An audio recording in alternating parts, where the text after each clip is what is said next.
Field होती है और उसमें अगर एक डायपोल को रखते हैं तो डायपोल फील्ड के अलोंग अलाइन हो जाता है। डाइलेक्ट्रिक को अगर इलेक्ट्रिक फील्ड में रखते हैं तो उसके ऊपर कुछ पार्शियल पॉजिटिव और कुछ पार्शियल नेगेटिव डेवलप हो जाता है। और जब कैपेसिटर से पैरेलल में कनेक्ट हो रहा है तो उनका एडिशन ऐसे होता है कि वो सीरीज में कनेक्ट हो रहा है। कैपेसिटर के अंदर जो पूरा वॉल्यूम है, पूरे के पूरे वॉल्यूम में एनर्जी भरी हुई है।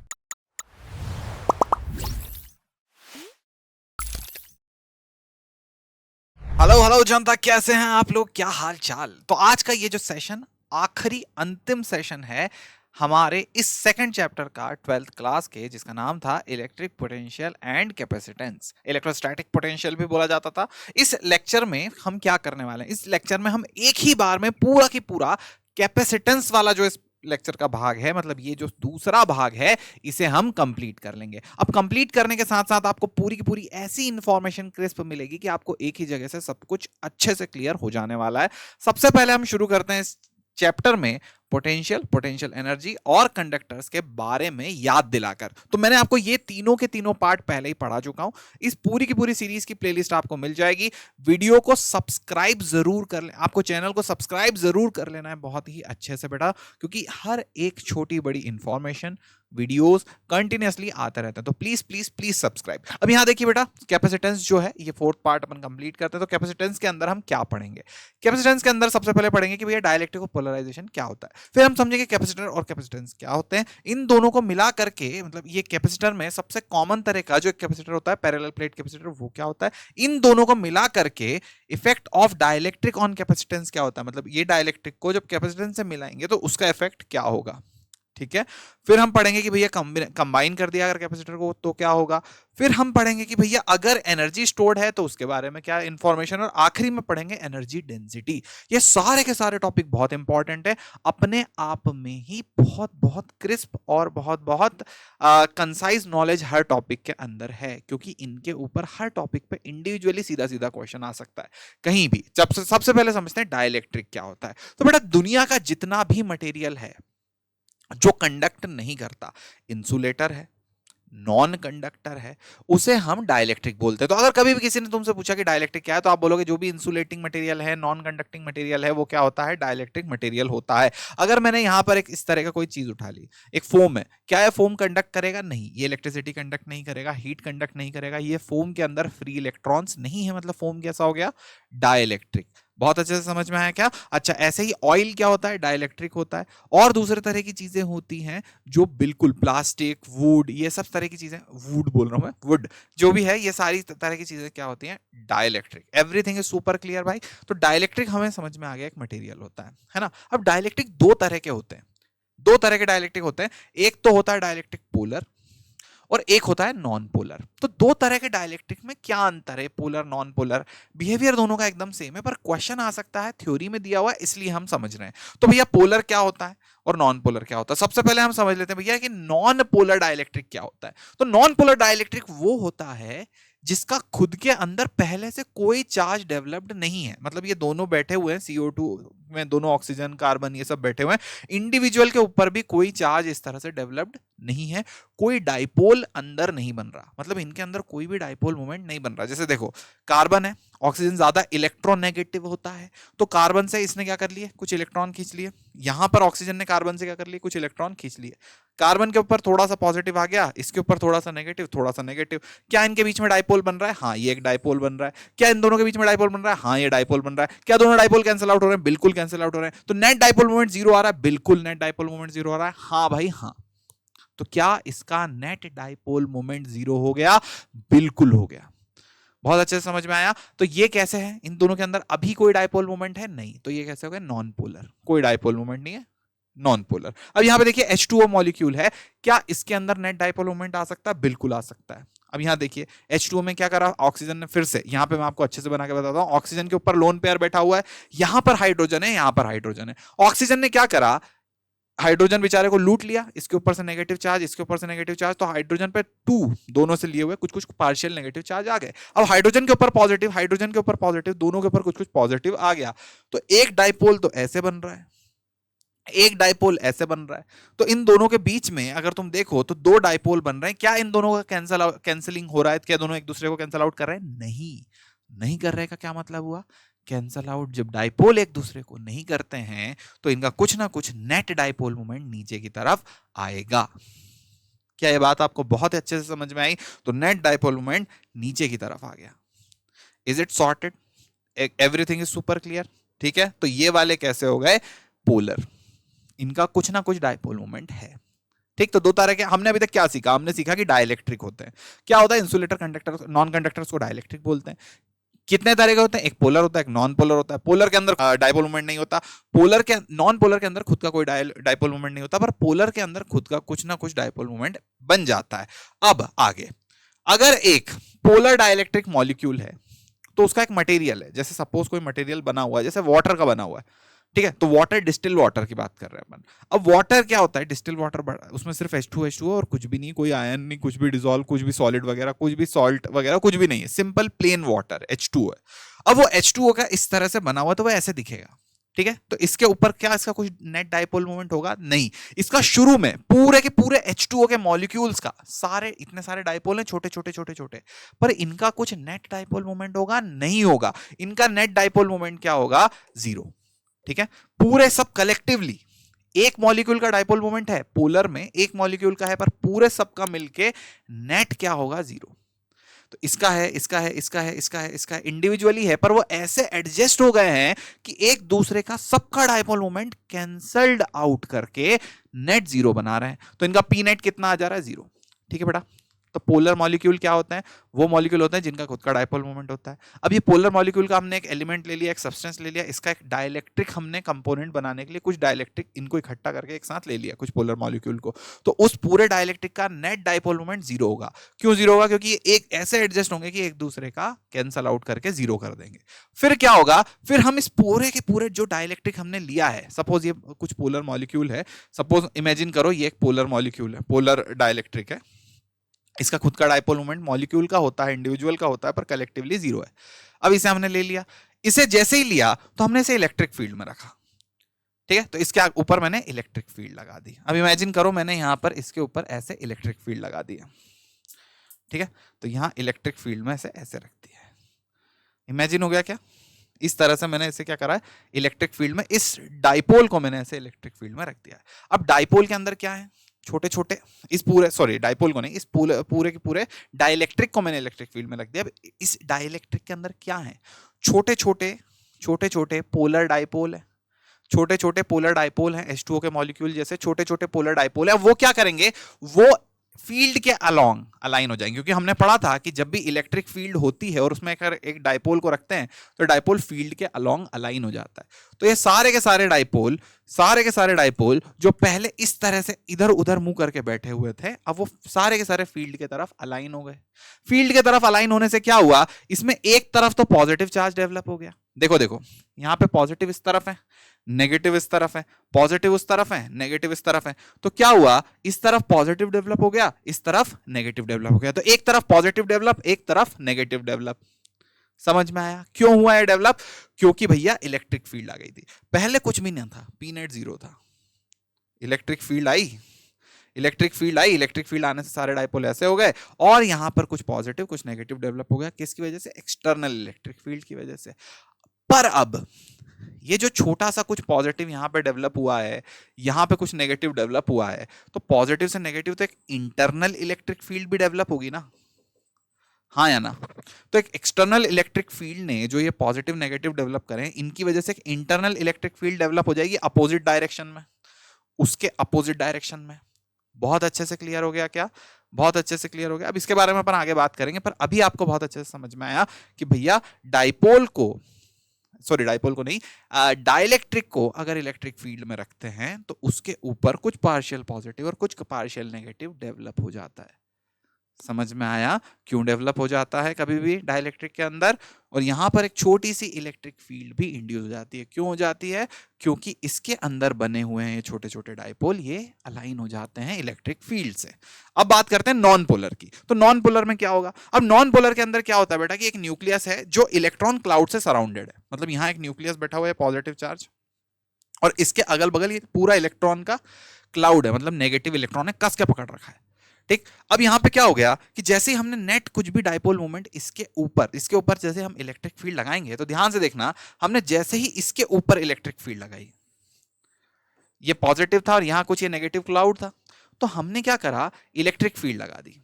अब इलेक्ट्रिक फील्ड क्या करती है, पॉजिटिव पे तो आगे की तरफ फोर्स लगाती है, नेगेटिव पे पीछे की तरफ फोर्स लगाती है। जैसे मैं इलेक्ट्रिक फील्ड लूं तो मैं पॉजिटिव को धकाऊंगा और नेगेटिव को खींचूंगा। अब मुझे पॉजिटिव और नेगेटिव एक ही जगह मिल गया, तो मैं क्या करूंगा, पॉजिटिव को धका दूंगा और नेगेटिव को इधर धकाऊंगा, ऐसे करूंगा मैं।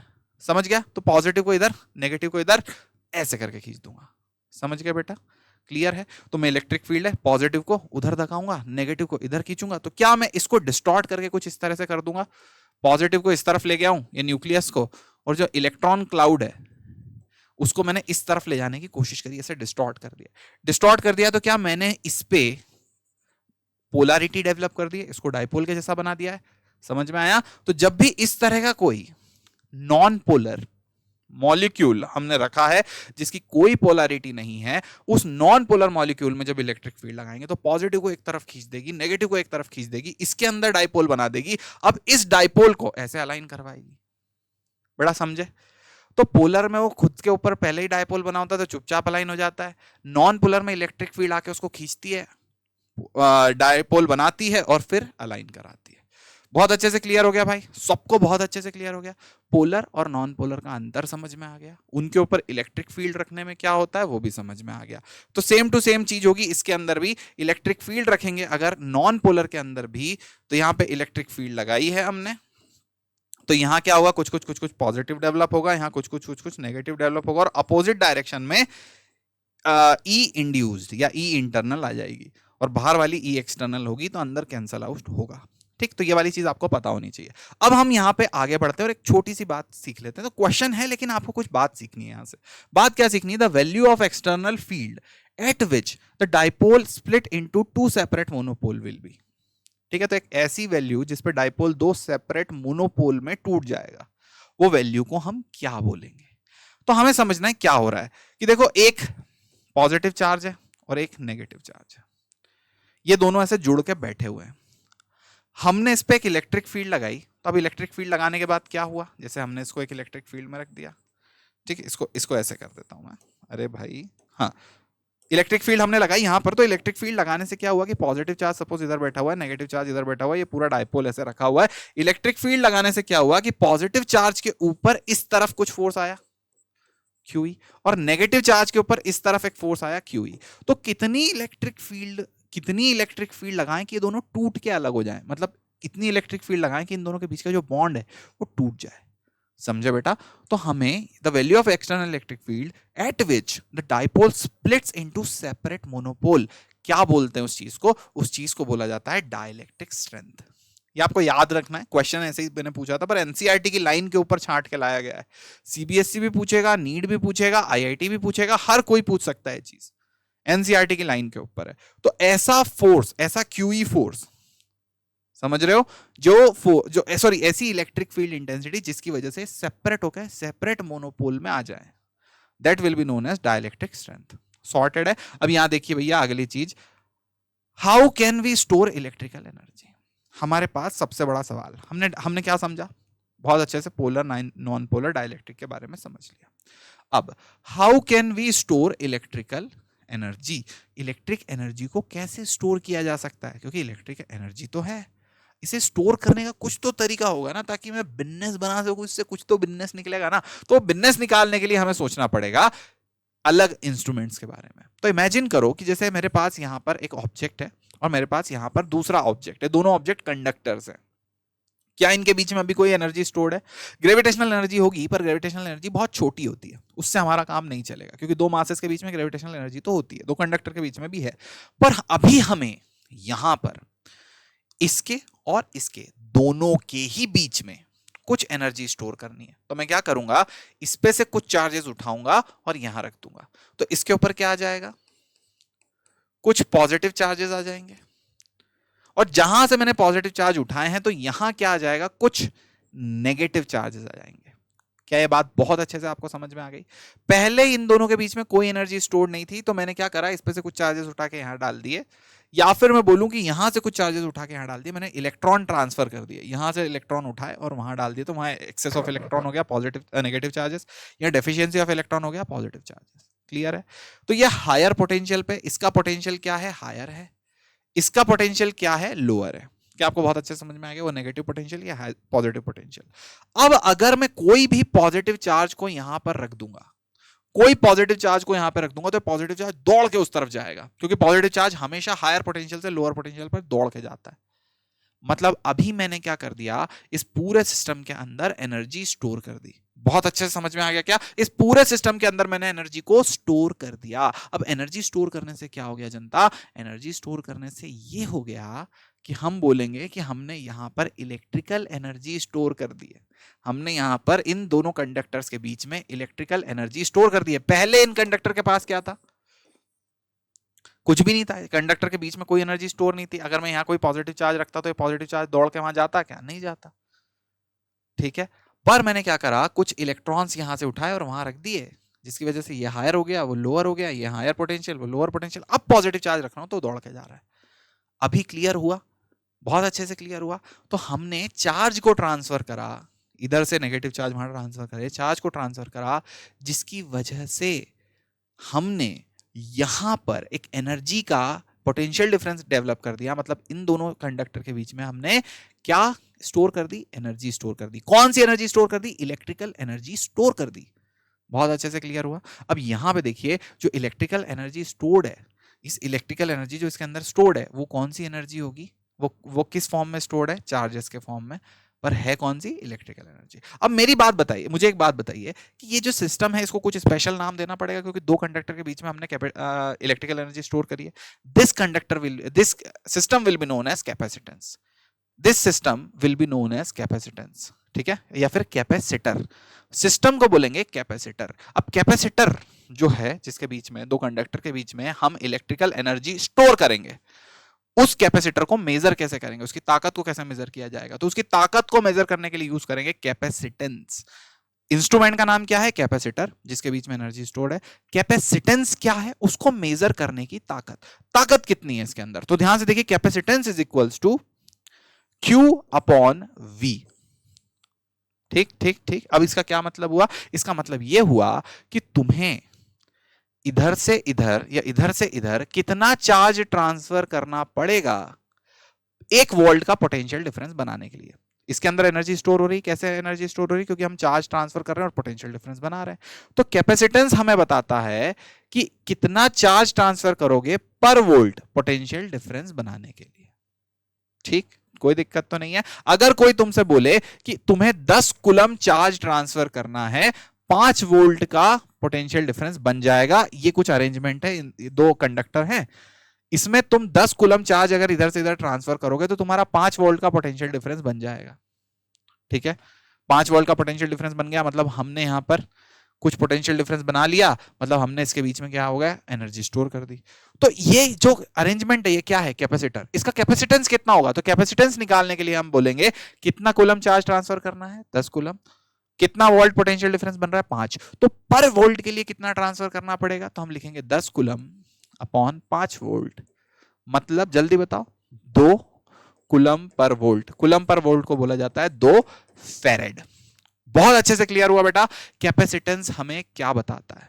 सॉर्टेड है। अब जब भी आपको कैपेसिटेंस पढ़ना हो, ये वाला एग्जांपल बहुत अच्छे से याद करिएगा, क्लियर हो जाएगा। अब यहां देखते हैं आगे कि हमारे पास कैपेसिटर इज अ डिवाइस जो क्या करता है, in which electrical energy stored in the form of compressed charges. तो चार्ज है, पर एक्चुअल में क्या स्टोर है? एनर्जी। कोई पूछ रहा है ना चार्ज स्टोर करें? नहीं, तो चार्ज तो अकेला भी स्टोर हो जाएगा। मेन है कि हमने वहां पर इलेक्ट्रिकल एनर्जी स्टोर करी है, एक पॉजिटिव है, एक नेगेटिव है, दोनों के बीच में पोटेंशियल डिफरेंस बनाकर। ठीक है, तो अब कैपेसिटेंस क्या होता है? It is the ratio of electric charge of system to corresponding the potential difference. Simple सी बात, ये दोनों डेफिनेशन आपको याद रखनी है। हाउ टू फाइंड, हमें कैपेसिटर कैसे पता, मतलब किसी भी चीज का कैपेसिटेंस कैसे पता करना है? तो कैपेसिटेंस पता करने के 3 छोटे छोटे स्टेप हैं। पहले तो आप क्या कर लो, इलेक्ट्रिक फील्ड पता कर लो। उस इलेक्ट्रिक फील्ड से E डॉट dr से पोटेंशियल डिफरेंस पता कर लो। तो हमें क्या पता करना है? सबसे पहले पोटेंशियल डिफरेंस। ठीक है, तो अगर हमने पोटेंशियल डिफरेंस पता कर लिया, फिर हम क्या करेंगे? Q को डेल्टा V से या V से डिवाइड करेंगे, हमें कैपेसिटेंस पता चल जाएगा। हमेशा जब भी कोई कैपेसिटेंस पूछ रहा है, आप सबसे पहले डेल्टा वी पता करो, ये 2 स्टेप से डेल्टा वी पता हो जाएगा, और Q से डिवाइड कर दिया, C is equal to Q upon delta V. ये आपको क्या देगा, ये चीज आपको दे देगी कैपेसिटेंस। सॉर्टेड हो गया, बहुत अच्छे से क्लियर हो गया। चलो अब अपन सबसे पहले समझते हैं भैया कि ये फॉर्मूले का जो बेस आधार है, इसका यूज है वो है कहां पे। तो हम देखते हैं पैरेलल प्लेट कैपेसिटर, बहुत कॉमन है आपकी एनसीईआरटी आपकी बुक्स में हर जगह ये चीज भर भर के मिलेगी। और भी तरह के कैपेसिटर होते हैं पर हमारे लिए इंपॉर्टेंट क्या है, पैरेलल प्लेट कैपेसिटर। अब पैरेलल प्लेट मतलब 2 प्लेट्स हैं। हमने समझा क्या था, तुम खुद बताओ, हमने क्या समझा था? हमने यही समझा था ना कि अगर 2 कंडक्टर्स हैं, उन दोनों कंडक्टर्स को कुछ डिस्टेंस पे रख देते हैं ऐसे, ठीक है, 2 कंडक्टर्स को कुछ डिस्टेंस पे रख दिया, तो ये अरेंजमेंट क्या है, कैपेसिटर है। जब भी इसको कुछ उस पर रखते हैं, इस अरेंजमेंट को बोलते हैं कैपेसिटर। अगर हमने इससे उठा के इस पे या इससे उठा के इस पे चार्ज दे दिए तो क्या होगा, एक पोटेंशियल डिफरेंस बन जाएगा, चार्ज स्टोर होंगे पर पोटेंशियल डिफरेंस बन जाएगा। उस पोटेंशियल डिफरेंस के होने की वजह से हम बोलेंगे कि यहां पर कुछ एनर्जी स्टोर्ड है, ठीक। तो चार्ज ट्रांसफर करेंगे, पोटेंशियल डिफरेंस बनाएंगे, एनर्जी बोलेंगे, एनर्जी स्टोर हो गई। किस में स्टोर हो गई, इस कैपेसिटेंस, किस कैपेसिटर में स्टोर हो गई, ठीक। तो इसका कैपेसिटेंस अगर हमें निकालना है तो वो निकालने का तरीका क्या होगा, पहले हमें इसका डेल्टा वी निकालना होगा, फिर हमें क्यू निकालना होगा। तो क्यू अपॉन डेल्टा वी से हमें कैपेसिटेंस पता चलेगा। यही करना है, इस तरह से है, कोई दिक्कत परेशानी समस्या नहीं। आगे देखते हैं हमें क्या पता है, ध्यान से देखो, इस दोनों ही पैरेलल प्लेट कैपेसिटर के बीच में, जैसे सपोज इसके ऊपर मैंने कुछ क्यू चार्ज दे दिया और इसके ऊपर माइनस क्यू चार्ज दे दिया, ठीक, कोई दिक्कत नहीं। इसके ऊपर क्यू चार्ज, उसके ऊपर माइनस क्यू चार्ज, दोनों के ऊपर से अगर मैंने चार्ज दिया तो यहां पर इसकी वजह से कितनी फील्ड आएगी, इस तरफ कुछ फील्ड आएगी, और नेगेटिव चार्ज की वजह से कितनी फील्ड आएगी, तो ये आएगी ई पॉजिटिव की वजह से, और इस पॉइंट पर फील्ड आएगी ई नेगेटिव की वजह से। तो पहले स्टेप में मैं ई पता कर रहा हूं, फिर मैं क्या करूंगा, डेल्टा वी पता करूंगा। तो यहां पे देखो ई पता कर रहा हूं, ई कितना आएगा दोनों का, इस पॉइंट पे E net will be equals to E plus plus E minus. Sorted है, दोनों का इलेक्ट्रिक फील्ड जो उस पॉइंट पे है, दोनों का डायरेक्शन सेम है, मैं ऐड कर दूंगा, क्यू माइनस क्यू, ठीक। इसका एरिया कितना होगा प्लेट का, ए होगा, इसका एरिया कितना होगा, ए होगा। कोई दिक्कत परेशानी समस्या हमें यहां तक तो नहीं है। अब हम लिखेंगे फॉर्मूला इलेक्ट्रिक फील्ड का, क्यू अपॉन 2 एप्सिलॉन नॉट ए। ओके, यहां पर दूसरा फॉर्मूला लिखेंगे, क्यू अपॉन 2 एप्सिलॉन नॉट ए। दोनों की वजह से सेम होगा, ये फॉर्मूला क्यू के टर्म में ऐसे होता है इलेक्ट्रिक फील्ड का, एक प्लेट की वजह से फॉर्मूला क्यू के टर्म में हमेशा क्यू अपॉन 2 एप्सिलॉन नॉट ए होता है। दोनों को जोड़ दिया तो ये कितना आ जाएगा, क्यू अपॉन एप्सिलॉन नॉट ए। ये हमारा किस चीज का फॉर्मूला आ गया, इलेक्ट्रिक फील्ड इंटेंसिटी जो अंदर वाले रीजन में होगी उसका हो गया, ठीक है। कोई दिक्कत परेशानी समस्या नहीं है। अब हमें क्या करना है, अब हमें ई पता है, ई पता होने के बाद क्या हम पोटेंशियल डिफरेंस पता कर सकते हैं, जल्दी से बताइए। पहली बात तो यहां पर यूनिफॉर्म फील्ड होगी, यूनिफॉर्म फील्ड मतलब पोटेंशियल डिफरेंस का magnitude will be equals to E into D.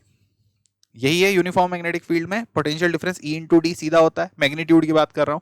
अगर ये पता चल गया तो delta V is equals to, मुझे पता है ये Q upon epsilon naught A multiplied with D, और अगर हमसे कैपेसिटेंस पूछ लिया तो ये हो जाएगा क्यू अपॉन डेल्टा वी, मतलब क्यू अपॉन एप्सिलॉन नॉट ए इंटू डी। क्यू से क्यू कट गया, आंसर आ जाएगा ये जो आपको दिख रहा है, एप्सिलॉन नॉट ए ऊपर जाएगा तो आंसर आ जाएगा एप्सिलॉन नॉट ए अपॉन डी। सॉर्टेड है भाई, बहुत अच्छे से क्लियर है आपको। तो भैया अब हमें कैसे करना है, लेकिन हाउ विल इट अफेक्ट, अगर हम एक डाइलेक्ट्रिक को कैपेसिटेंस में डाल रहे हैं, एक कैपेसिटर में डाल रहे हैं, तो समझो क्या हो रहा है यहाँ पे। सबसे पहले हमने पढ़ा डाइलेक्ट्रिक क्या होता है ना, पोलर नॉन पोलर वो सब कहानियां पढ़ी। फिर हम सेकंड नंबर पे आए, सेकंड नंबर पे हमने क्या पढ़ा कि कैपेसिटर और कैपेसिटेंस क्या होता है। फिर हमने बोला कैपेसिटर कैपेसिटेंस के साथ एक पैरेलल प्लेट कैपेसिटर भी होता है। हमने बोला अच्छा उसका कैपेसिटेंस कितना होता है, हमने वो निकालना सीख लिया। अब हम आ गए कि हमने कैपेसिटर सीख लिया है, डाइलेक्ट्रिक के बारे में पता है, अब इन दोनों को मिला देंगे तो what will be the effect of dielectric on capacitance, ये कितना होगा, ये सीखने के लिए अब आगे की कक्षा चलेगी, ठीक। तो हमने क्या करा, इसके अंदर पूरे के अंदर एक डाइलेक्ट्रिक को ऐसे फिलअप कर दिया, पूरे के अंदर क्या कर दिया, डाइलेक्ट्रिक फिलअप कर दिया ऐसे, ठीक, पूरा इसके अंदर एक डाइलेक्ट्रिक फिलअप कर दिया, कैपेसिटर पैरेलल प्लेट कैपेसिटर के अंदर डाइलेक्ट्रिक फिलअप है। अब क्या होगा देखो, तो इससे हमें एक बात पता चली कि जब पूरी तरह से डाइलेक्ट्रिक को फिल कर देते हैं, तो हमने पहले कैपेसिटेंस का फॉर्मूला क्या पढ़ा था, एप्सिलॉन नॉट ए अपॉन डी। अब जो कैपेसिटेंस का फॉर्मूला हो जाएगा वो हो जाएगा के एप्सिलॉन नॉट ए अपॉन डी। तो ये आपको बहुत अच्छे से क्लियर होना चाहिए कि जब डाइलेक्ट्रिक, जिसका डाइलेक्ट्रिक कांस्टेंट क्या होता है, के होता है, तो जो डाइलेक्ट्रिक भरा है इसका डाइलेक्ट्रिक कांस्टेंट के है। तो अगर मैंने इसे एक कैपेसिटर के अंदर पूरा फिलअप कर दिया तो यहां पर के इंटू एप्सिलॉन नॉट ए मतलब कैपेसिटेंस के टाइम्स बढ़ जाएगा। ये आपको बहुत अच्छे से क्लियर होना चाहिए। अब देखो मैं आपको और एग्जांपल लेके बताता हूं। अगर एक कैपेसिटेंस है, कैपेसिटेंस 4 कूलम है, सॉरी 4 फेरेड है, 4 फेरेड लिख देता हूं, 4 फेरेड हो तो नहीं सकता पर 4 फेरेड लिख दिया मैंने। ठीक, इस 4 फेरेड के कैपेसिटर को, पैरेलल प्लेट कैपेसिटर है 4 फेरेड का, इसके अंदर अगर मैं एक डाइलेक्ट्रिक भर देता हूं जिसका डाइलेक्ट्रिक कांस्टेंट सपोज 2 है, ठीक है, डाइलेक्ट्रिक कांस्टेंट यूनिटलेस होता है, इसको अगर 2 को मैं इस कैपेसिटेंस के अंदर भर देता हूं, ठीक, एक पैरेलल प्लेट कैपेसिटर के अंदर एक डाइलेक्ट्रिक भर दिया पूरा अच्छे से, जैसे भरा है ऐसे, और उसका डाइलेक्ट्रिक कांस्टेंट है वो 2 है, तो कैपेसिटेंस अब कितना हो जाएगा, अब कैपेसिटेंस कितना हो जाएगा जल्दी बताओ, 6 हो जाएगा क्या? अरे नहीं, 2 से मल्टीप्लाई हो जाएगा ना, के इंटू सी हो जाएगा, मतलब जो भी ये कैपेसिटेंस पहले था उसमें के मल्टीप्लाई हो जाएगा, मतलब के इंटू सी इनिशियल, जो भी इनिशियल था उससे के मल्टीप्लाई हो गया, यहां देखो के मल्टीप्लाई हो गया, तो वो कितना हो जाएगा, कमेंट करके बता देना कितना हो जाएगा, है ना।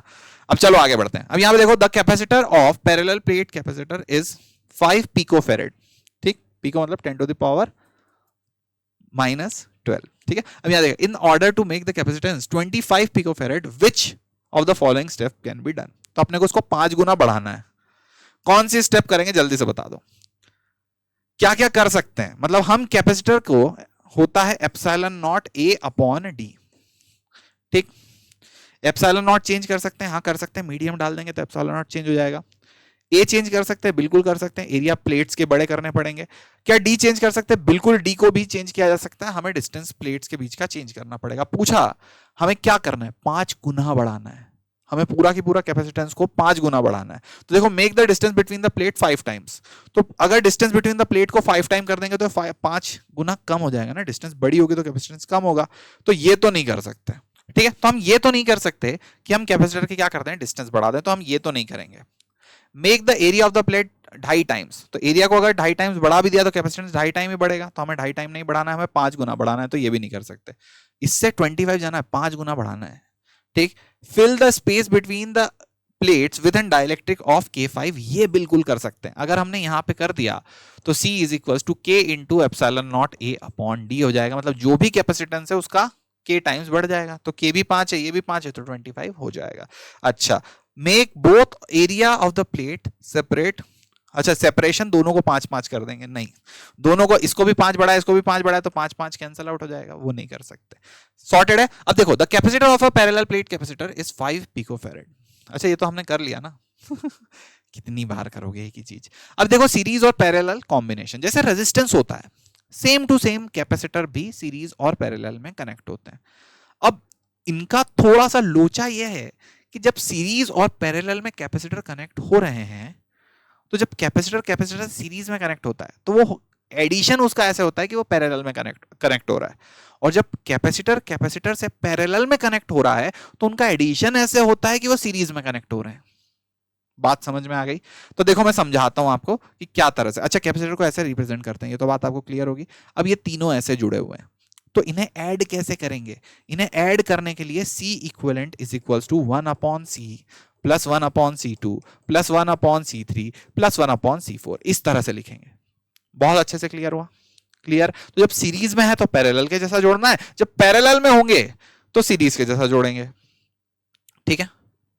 पैरेलल में होंगे तो सीरीज के जैसा, बेटा ये वोल्टेज जोड़ा है ना, डेरिवेशन है, तो मैंने आपको सीधा फॉर्मूला बताया। तो जब ये पैरेलल में होंगे तो हम कैसा जोड़ेंगे, जरा जल्दी से बता दो। पैरेलल में जोड़ेंगे तो होंगे तो कैसा जोड़ेंगे, पैरेलल के लिए हम C इक्विवेलेंट के लिए लिखेंगे C1 plus C2 plus C3, ठीक है। और ज्यादा होंगे तो सबको ऐसे जोड़ते जाएंगे, कोई दिक्कत परेशानी समस्या यहां तक नहीं है। एक और चीज बता देता हूं कि अगर सारे कैपेसिटर एक जैसे हैं, सपोज यहां पे ये 2 है, है ना, ये दो, ये भी दो, ये भी दो, ये भी दो, सबको अपन जोड़ रहे हैं, तो दो दो के कितने कैपेसिटर हैं? 4। तो आप लिखोगे C equivalent is equals to 2/4। ठीक है, समझ गए? 2/4 मतलब C equivalent is equals to C/N। अगर सारे एक जैसे हैं तो एक कैपेसिटर को लेंगे C, और उसके जैसे कितने हैं उससे डिवाइड कर देंगे 4 को। बहुत अच्छे से क्लियर हुआ? ऐसे हमारा C इक्विवेलेंट निकलना है। आपको ट्रिक बता दी मैंने, कोई दिक्कत परेशानी समस्या यहां तक नहीं है। C equivalent is equals to C/N। अब अगर यहां पर सारे एक जैसे हैं, सारे एक जैसे हैं, जैसे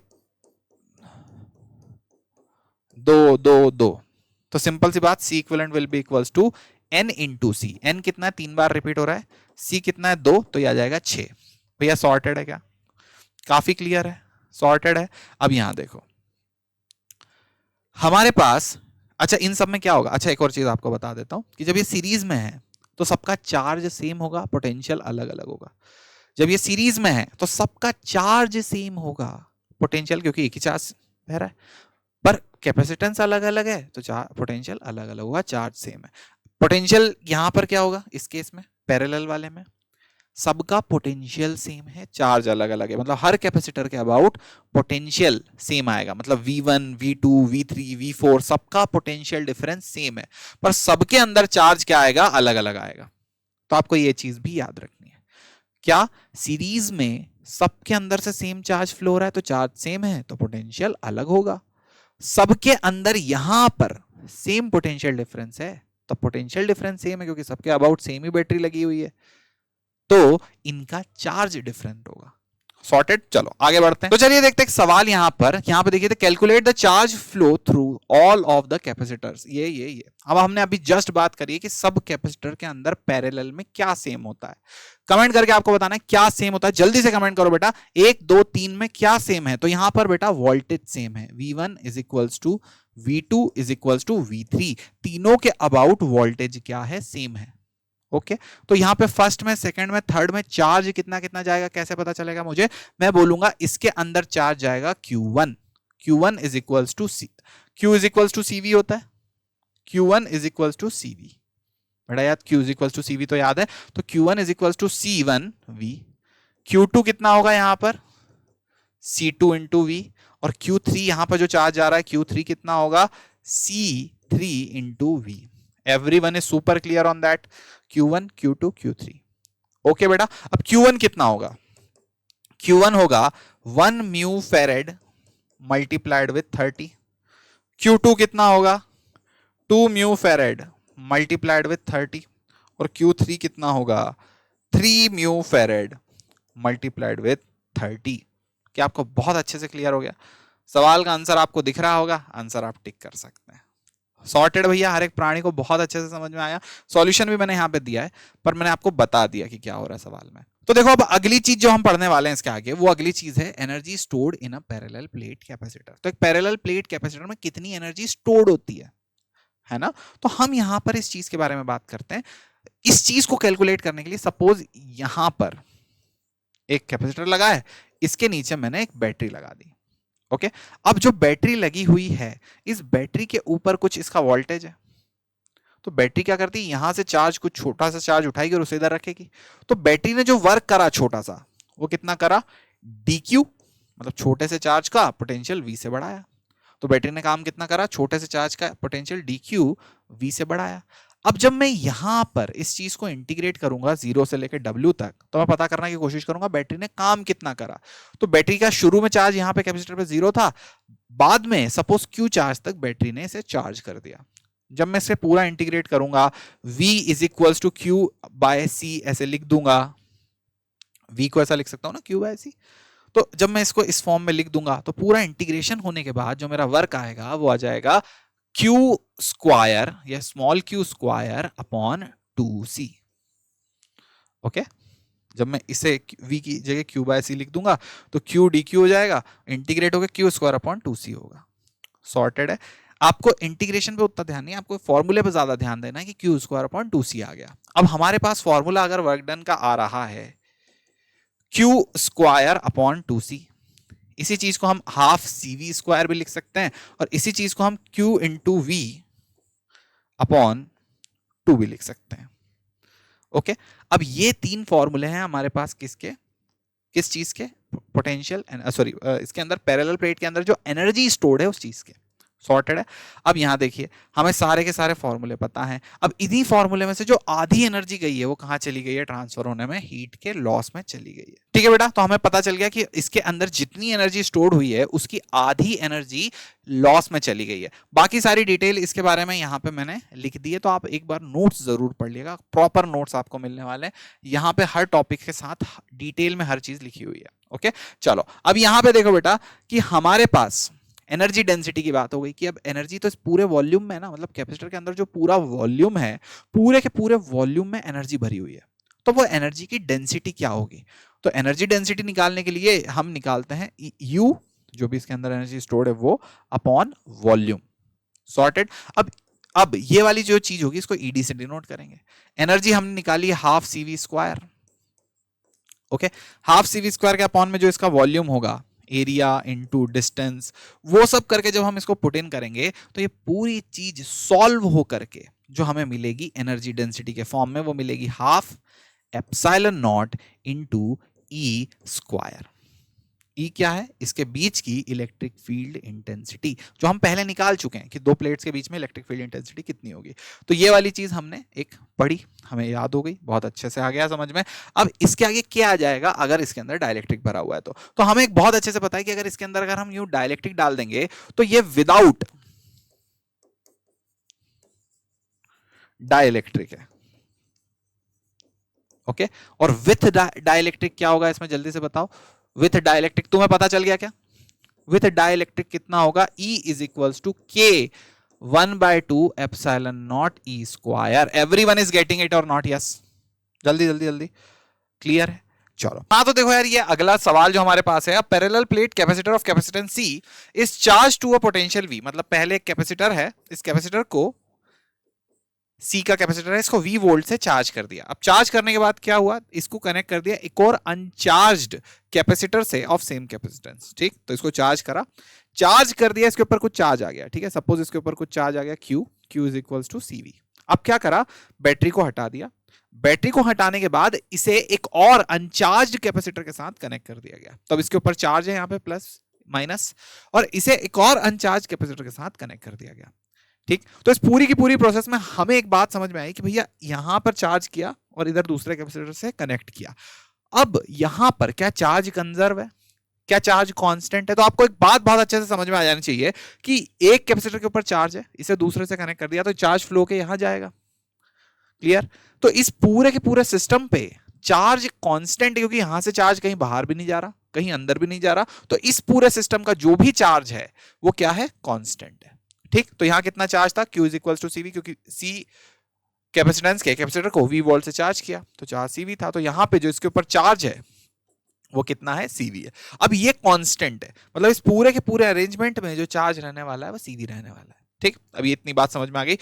अनचार्ज capacitor, find out the ratio of initial energy stored in the combined system to the energy final stored in single capacitor. Sorry, the ratio of energy stored in the combined system to the energy stored in the single capacitor. तो आपको क्या करना है, combined system में जो energy है, मतलब अभी यहाँ पे जो एनर्जी है उसका रेशियो पता करना है इस एनर्जी के साथ। ठीक है, तो पहले देखते हैं यहाँ पे एनर्जी कितनी थी। तो हम बेटा यहाँ पे लिखेंगे हाफ CV स्क्वायर। कोई दिक्कत तो नहीं है, एनर्जी को ऐसे भी लिख सकते हैं, पर क्या एनर्जी को ऐसे भी लिख सकते हैं, Q स्क्वायर अपॉन 2C, बिल्कुल ऐसे भी लिख सकते हैं। अब यहां पर एनर्जी मैंने लिख दी Q स्क्वायर अपॉन 2C। ठीक, यहां पे इस पूरे सिस्टम में जो चार्ज है वो कितना है, Q is equals to CV है। तो क्या हम इस पूरे सिस्टम को ऐसे लिख सकते हैं 2C। सोचो एक बार, क्या इस पूरे सिस्टम को ऐसे लिख सकते हैं 2C, इसका इक्विवेलेंट कैपेसिटेंस होगा 2C, और इस सिस्टम के अंदर जो चार्ज है अभी, वो चार्ज को क्या हम Q के बराबर ही लिख सकते हैं, जो पहले वाला चार्ज था उसी के बराबर। क्यों, क्योंकि जितना चार्ज यहां था उतना ही चार्ज यहां भी है। तो इसके लिए चार्ज के फॉर्म में Q स्क्वायर अपॉन 2C लिख दिया। तो इसके लिए चार्ज के फॉर्म में जो एनर्जी का फॉर्मूला लिखेंगे वो लिखेंगे Q square upon 2 into 2C। Sorted है, बहुत अच्छे से समझ में आया। तो यहां पे भी चार्ज सेम है, वहां पे भी चार्ज सेम है, तो चार्ज वाला फॉर्मूला यूज करा ताकि जब हम लिखें रेशो इस तरह से तो कैंसल आउट हो जाए। ठीक, ये और ये, तो क्यू स्क्वायर रेशो लिखने पर कैंसल्ड आउट हो जाए। बहुत अच्छे से समझ में आया भाई, एकदम अच्छे से क्लियर है। चलो अब यहां पे अगला सवाल है हमारे पास, सीबीएसई का ही सवाल है। Calculate the potential difference and the energy stored in the capacitor C2 in circuit shown in the figure. तो हमें क्या करना है भैया, पोटेंशियल डिफरेंस पता करना है और एनर्जी स्टोर पता करना है किसमें, C2 में। ठीक है, तो ये रहा C2। अब given that the potential is 60 volt, potential at A is 90 volt, not 60 volt, 90 volt, तो यहां पे 90 है, इधर कितना है 20, इधर कितना है 30, इधर कितना है 15 और यहां कितना है 0। अब हमें एक बात पता है कि 0 से लेके 90 तक, 0 से लेके 90 तक ऐसे कुछ चार्ज फ्लो होगा। ओके, तो जैसे चार्ज फ्लो होगा तो सब में सेम ही चार्ज जाएगा। सेम चार्ज निकालने के लिए हमें Q is equals to C equivalent into delta V, that is potential difference लिखना पड़ेगा। अब डेल्टा V की जगह तो मैं 90 लिख दूंगा, C इक्विवेलेंट क्या लिखूंगा, तो ध्यान से देखो C इक्विवेलेंट में हमारे पास 20, 30 और 15, तो हमें 20, 30 और 15 इन तीनों को ऐड करना पड़ेगा। सीरीज में लगे हैं तो पैरेलल में ऐड होंगे, पैरेलल में ऐड होने के बाद ये कितना हो जाएगा, देखना जरा ध्यान से। सबसे पहले 20 और 30 को ऐड कर लेते हैं, ठीक है, 20 और 30 को ऐड करते हैं, तो 20 इंटू 30 अपॉन 20 प्लस 30, ये आ गया C1 C2 upon C1 plus C2। इन दोनों को ऐड करा, कितना आ गया, ये नीचे 50 आ रहा है, तो हम लिखेंगे 20 इंटू 30 अपॉन 50। ठीक, तो ये कितना आ गया, अच्छा 5 से चला जाएगा 4 बार, 12 आ गया। सुपर क्लियर है, इन दोनों को ऐड करके 12 आ गया। अब हमारे पास है, इन दोनों को ऐड करके हमने 12 म्यू फेरेड लिख दिया। यहां पर एक और है, ये C3 है, C3 कितने का है, 15 का है। अब हम 12 और 15 को ऐड करेंगे, तो हम 12 फिर से वही C1 C2 upon C2 plus C1 या C1 C2 जो भी, यहां पर फाइनल के लिए हम लिखेंगे 12 इंटू 15 अपॉन 12 प्लस 15। क्लियर है क्या भाई, यहां देखिए 12 इंटू 15 अपॉन 12 प्लस 15, तो 12 इंटू 15 अपॉन 12 प्लस 15 आ जाएगा 27। क्लियर है, ये गया 5 बार, ये गया 9 बार, 9 से इसे कैंसल आउट हुआ तो ये गया 4 बार, ये गया 3 बार, तो 20/3 हमारा C इक्विवेलेंट आया है। सॉर्टेड है भाई, तो अब हमारा C इक्विवेलेंट आया 20/3, 30, तो ये कितना आ गया 600। बहुत अच्छे से क्लियर हुआ, तो हमारा जो चार्ज है वो आ जाएगा 600 mu coulomb. Everyone is super clear भाई, 600 म्यू कुलम हमारा चार्ज आ गया। अब 600 म्यू कुलम आ गया चार्ज पर, ये तो तीनों पे सेम चार्ज होगा। हमसे एक चीज और पूछी है कि यहां पर इस जगह पर पोटेंशियल डिफरेंस कितना होगा और एनर्जी स्टोर्ड कितनी होगी। तो पोटेंशियल डिफरेंस निकालने के लिए यहां पर V is equals to Q by C करोगे। Q कितना है जल्दी से बताओ, Q कितना है 600, C कितना है जल्दी से बताओ 30, तो 600 म्यू कुलम 30 म्यू फेरेड, इससे ये कैंसल आउट होगा तो हमें 0 से 0 और ये आ जाएगा कितना 20, तो हमें पता चला 20 वोल्ट का यहां पर पोटेंशियल डिफरेंस आ रहा है। अब हमें पोटेंशियल डिफरेंस भी पता चल गया। एक और चीज हमें क्या पता करनी है, वो पता करनी है एनर्जी। अब एनर्जी के लिए क्या लिखेंगे, सिंपल सा हाफ CV²। तो हमने पहला पार्ट ये पता करा, सेकंड पार्ट के लिए हाफ CV², हाफ CV² में हाफ इंटू C के लिए डालूंगा कितना 30 into V², that is 20 into 20। Clear है क्या, इससे ये गया 10 बार, तो ये पूरी की पूरी चीज 1 0 2 0 3 0, तो 3 0 और 3 2 जा 6 म्यू जूल, इतनी एनर्जी आ जाएगी। क्या आपको काफी अच्छे से क्लियर है क्या भैया, सारी की सारी चीज यहां पर निकाल के आपको बताई गई है। एकदम क्लियर भैया, बहुत अच्छे से सॉर्टेड है सब कुछ। चलो बस यहीं तक था जो था। तो बेटा चैनल को सब्सक्राइब जरूर कर लें, अगर आपको सेशन बहुत अच्छा लगा हो तो जरूर से सब्सक्राइब करें, ठीक है। अपने दोस्तों से शेयर करें, उन्हें बताएं कि भैया यहाँ पर रेगुलरली पढ़ाया जा रहा है, ठीक है। तब तक के लिए दिस इज मी चीकू भैया, signing off, bye bye, good night.